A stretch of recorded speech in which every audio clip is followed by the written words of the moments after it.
La Sony roule. La 7D roule. OK, on a un point rouge. Le timer roule.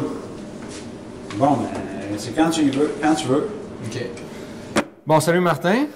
Cette semaine, on échange les rôles. C'est moi qui deviens le prof et tu deviens le testeur de caméra. Ça va me faire du bien, là. Oui, enfin que tu dis. Cette semaine, tu as essayé pour nous le Nikonos 5, qui est une caméra amphibie, initialement designée par une compagnie dont je me rappelais du nom la dernière fois. Spirotechnique. Spirotechnique, donc qui est designée conjointement avec Cousteau.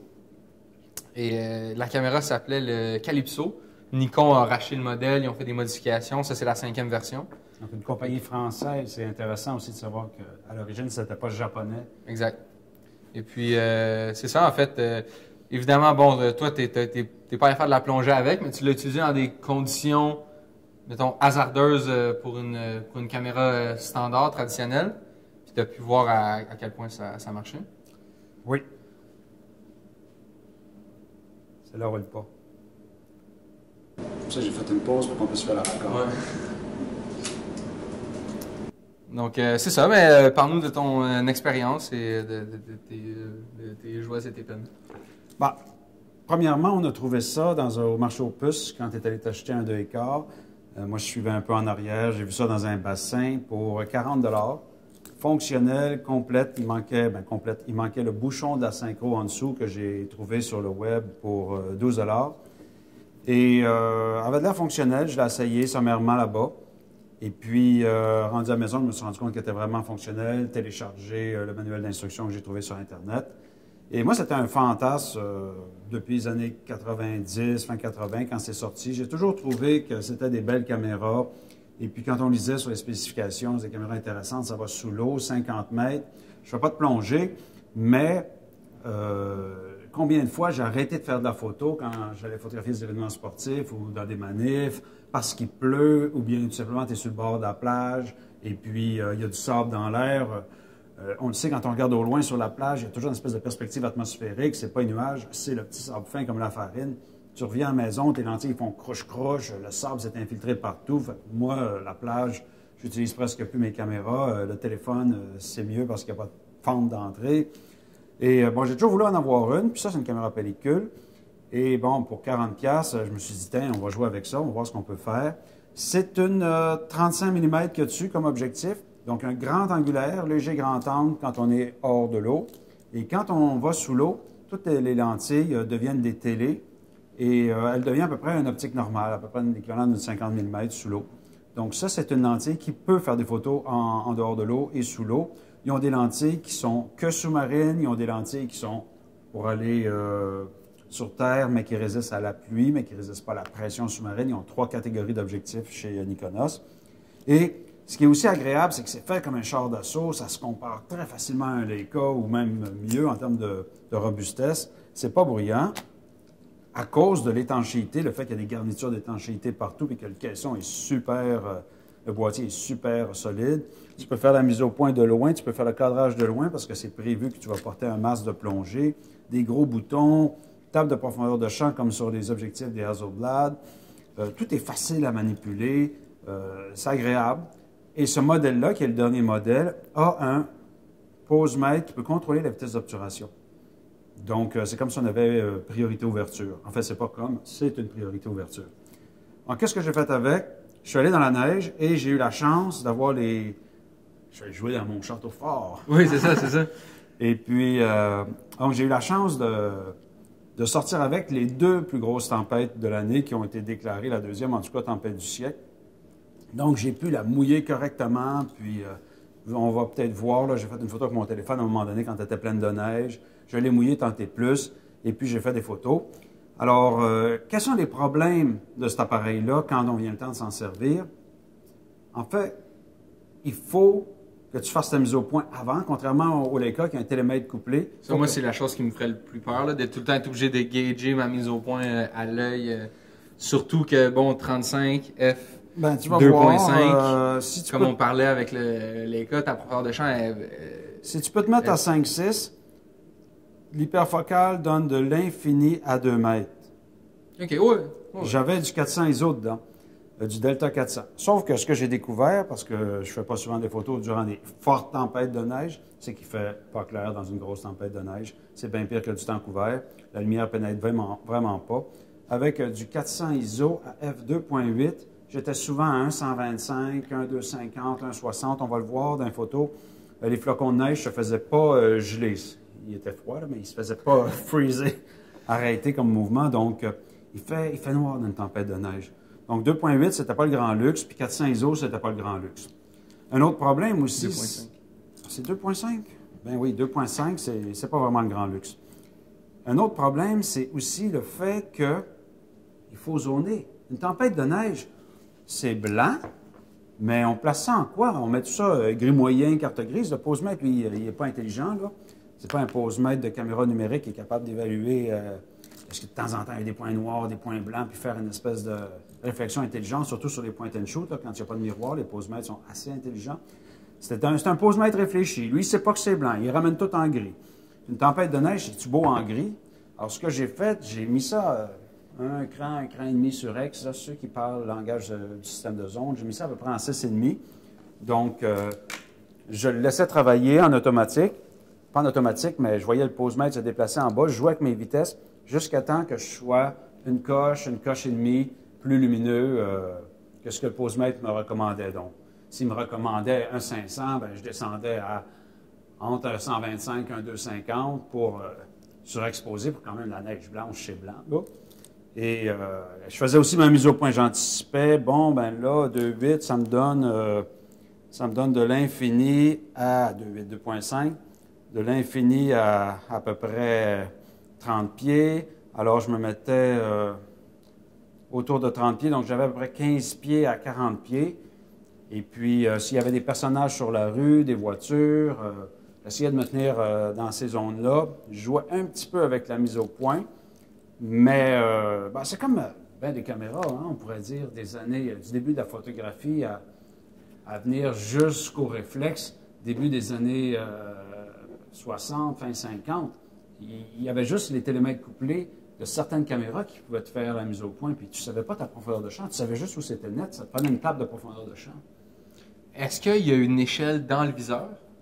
Est-ce que quand tu regardes dans le viseur, tu peux voir où tu as placé ta mise au point non. sur le... Non, il faut vraiment que tu bascules l'appareil puis tu pointes l'objectif. Il aurait pu avoir en bas une petite échelle qui t'indique, ah là, en ce moment, tu t'es placé à 10 pieds, mettons. Non. Puis si la bague avait été... parce que dans le viseur, on voit le dessus de la bague. Ici, on aurait pu avoir des graduations, comme sur la plupart des objectifs. On aurait pu les voir parce que à cause de la nature, de la configuration optique du viseur, c'est à point la bague de mise au point ici. Okay. En fait, ce n'est pas une bague de mise au point, c'est la bague pour démonter l'objectif. On aurait pu voir de quoi. Donc, il faut vraiment basculer l'objectif. On voit juste des chiffres en rouge, puis ils sont étranges parce qu'il faut vraiment bouger sa tête pour trouver où sont les petites diodes électroluminescentes rouges là, qui te montrent ta vitesse d'obturation. Souvent, j'ai l'impression que l'appareil n'est pas on. Puis, tout à coup, ah tiens, je bouge ma tête, je trouve la vitesse d'obturation. Donc, ça finit, en plus, une tempête de neige, hein, la luminosité ne change pas à tous les 5 minutes. Une fois que tu as trouvé ta vitesse pour ton ouverture, tu restes dessus. La seule chose que tu fais, c'est que tu joues avec ta mise au point. Tu dis là, je m'en vais pour un peu du paysage, tu t'accotes à l'infini, puis tu reviens un petit peu. C'est ça, dans le fond, c'est un petit quart de tour, un petit huitième de tour que tu fais ici en fonction des sujets. D'autres choses aussi que j'ai trouvées en lisant sur Internet, c'est que le problème avec ces caméras-là, où est-ce que j'ai mis ça? Le problème avec ces caméras-là, puis la raison pourquoi les gens finissent tous par arrêter de s'en servir, c'est qu'il faut les remiser la porte ouverte. La porte en arrière doit être ouverte pour que la garniture d'étanchéité ne soit pas constamment écrasée. Et l'objectif doit être retiré pour que la grosse garniture d'étanchéité ne soit pas tout le temps écrasée. Le bouchon pour la batterie, le bouchon pour la synchro, tu ne dois pas remiser ça tout fermé parce qu'elle ne viendra plus étanche à l'eau à cause des garnitures qui vont être écrasées. Ou bien tu achètes 2 ensembles de garnitures, j'en ai trouvé un sur Internet, 14 $ avec la petite graisse, le petit silicone savant. Et puis tu as un kit qui sert à quand tu vas faire de la plongée, qui lui est toujours frais, puis il est toujours dans son petit sachet. Et puis tu as un kit qui te permet le kit de remisage, comme on dit. Alors c'est ça qui fait que les gens se ramassent avec une caméra qui est plus étanche. Est-ce qu'on peut dire que maintenant, avec les... Je te parle même pas des boîtiers étanches pour des réflexes, mais même des petits point and shoot qui sont rendus assez performants, qui vont sous l'eau.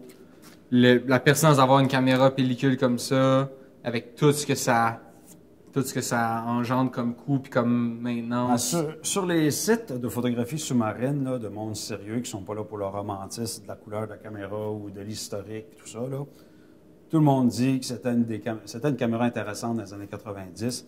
Mais aujourd'hui, pour 200-300 $, tu as une caméra qui va faire mieux que ça. Et puis, parce que c'est ça que ça te coûte par année maintenir ça. Si tu fais vraiment de la plongée puis tu descends, tu vas aller faire une maintenance des garnitures, et puis tu vas racheter ça, tu vas faire des vérifications dessus, puis tu pars juste avec un 36 poses, parce que le plus long que tu peux mettre, c'est un 36 poses. Hein? Surtout que les gens pourront faire des recherches s'ils veulent, mais ça peut... C'est rare que les gens achetaient seulement cet appareil-là. Ça vient avec des kits de flash, ça vient avec des plein bagues de trucs. macro, des objectifs. C'est un kit qui se met... Ouais. Mais j'imagine que bon, pour un trip, pour 40 $, c'était pas pire. Ouais. Okay. On regarde-tu un peu les images? Ouais, vas-y, non? Et... ça, c'est des numérisations du film qui a été développé. Donc... que tu as développé toi-même? Oui, j'ai développé ça dans quoi? Un révélateur T-Max pour du Delta 400. C'est pas le révélateur optimal. J'aurais dû développer ça dans du microphène. Et puis, bon, c'est du T-Max qu'on avait déjà mélangé, que j'étais paresseux. Donc, on voit la perspective atmosphérique. Ici, on voit que dans la tempête, là, on voyait après 150-200 pieds, on voyait plus. On voit déjà aussi que ça n'arrête pas la neige qui tombe. Les vitesses commencent à être lentes. On va voir... là, ici, la neige est arrêtée. Bien, arrêtée, façon de parler. Hein. Les flocons sont des espèces de gros motons. Donc, je suis dehors et pleine ouverture, ça donne un 125. Puis, il ventait pas fort. Hein. Alors, les flocons ne tombaient pas rapidement. Donc, la neige collait un peu partout. Ça, c'est la première tempête. On va aller plus vers la deuxième tempête où le contraste est beaucoup plus faible. Une photo à l'intérieur ici. Ça, c'est la première ou deuxième tempête? Ça, c'est entre les deux tempêtes. Et photo prise des balcons. Les flocons ont pas mal plus gelés, comme ça. Oui, un petit peu. Oh. Ah, du monde qui m'ont photographié. Alors, regardez ici là, la différence de vitesse d'obturation. Quand on commence à diaphragmer le moindrement, F4, F5, 6, ça ralentit. Ici, on voit à peine l'église, le clocher du camp, des enfants dans la neige. Au niveau du zonage, ça a bien fonctionné, le fait que je surexposais un petit peu. Le film, c'est pas un carré noir, là. Le film a une belle densité. Là, ici, ça commence à aller mal. On voit que les gens sortent de leur automobile, il n'y a presque plus de passants. Le chauffeur de taxi, c'est pas un squeegee, là, c'est le chauffeur de taxi qui est sorti de son auto pour nettoyer ses lave-glaces, ses essuie-glaces. Wiper. C'est ça. Ici, on sent l'espèce de fumée partout dans l'air, là. Alors, un passant, pas de casse, un autre chauffeur qui est en train d'arranger sa voiture, les véhicules d'urgence. Pas beaucoup de monde sur la rue Saint-Denis. Perspective atmosphérique. On voit aussi encore là, le problème de distance. La mise au point, je suis sur le poteau. J'ai quand même le logo de l'UQAM. Ça a l'air d'être... La profondeur de champ a l'air assez Oui. grande aussi. Là. Oui. F4, là, tu as de l'infini à peu près 10-12 pieds. Mais ici, le poteau n'est pas à point, mais c'est pas grave, c'est un objet en premier plan. La même chose ici. Les gens qui commencent à déblayer, mais qui vont avoir à refaire le travail dans une demi-heure. Les livreurs de bière. Ça, c'en était une. Je me souvenais que je voulais faire la mise au point sur le téléphone. Puis finalement, j'ai la mise au point sur le camion. Est-ce que c'est grave? En fait, c'est une photo qui n'est pas très significative de toute façon. Donc, des passants seuls. Livreur de bière. Perspective atmosphérique. Ça, c'est un petit peu carte de Noël. Si on n'avait pas le poteau ici, donc la grosse neige collée sur les sapins, le Mont-Saint-Louis en arrière en perspective atmosphérique avec une vieille architecture. Ici aussi. Le livreur... Non, ça, c'est un père avec son enfant dans un carrosse. Tout est hors foyer ici. Ça, j'aime ça. J'aime bien l'effet de la glace en avant. Ça ressemble à Des une dents. créature, des bas-fonds sous-marins. J'ai une caméra sous-marine, puis je photographie les créatures terrestres qui ressemblent à des créatures sous-marines.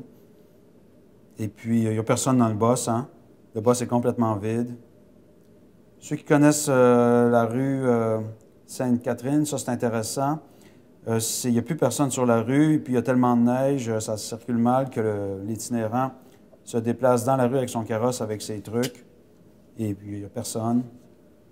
Bon, la police. Ici aussi, on a bien le sentiment de la tempête, et puis des plans différents, un plan un peu plus net, un plan moins net, un passant dans la tempête ici, et puis un véhicule 4x4, c'est à peu près tout ce qui roulait bien. Un autre. Ça, je ne comprends pas ça, les gens qui nettoient par ces conditions-là, parce que tout est à refaire tout de suite. Et puis, les clients, je ne suis pas certain. C'est comme quand j'étais jeune, ma mère elle me disait de faire mon lit. Je vais me recoucher dedans dans comme 12 heures. Est-ce que toi, tu demandais à ton gars de faire son lit? J'ai essayé. Ça n'a Je pas ne me porté souviens fruit. pas du raisonnement, là.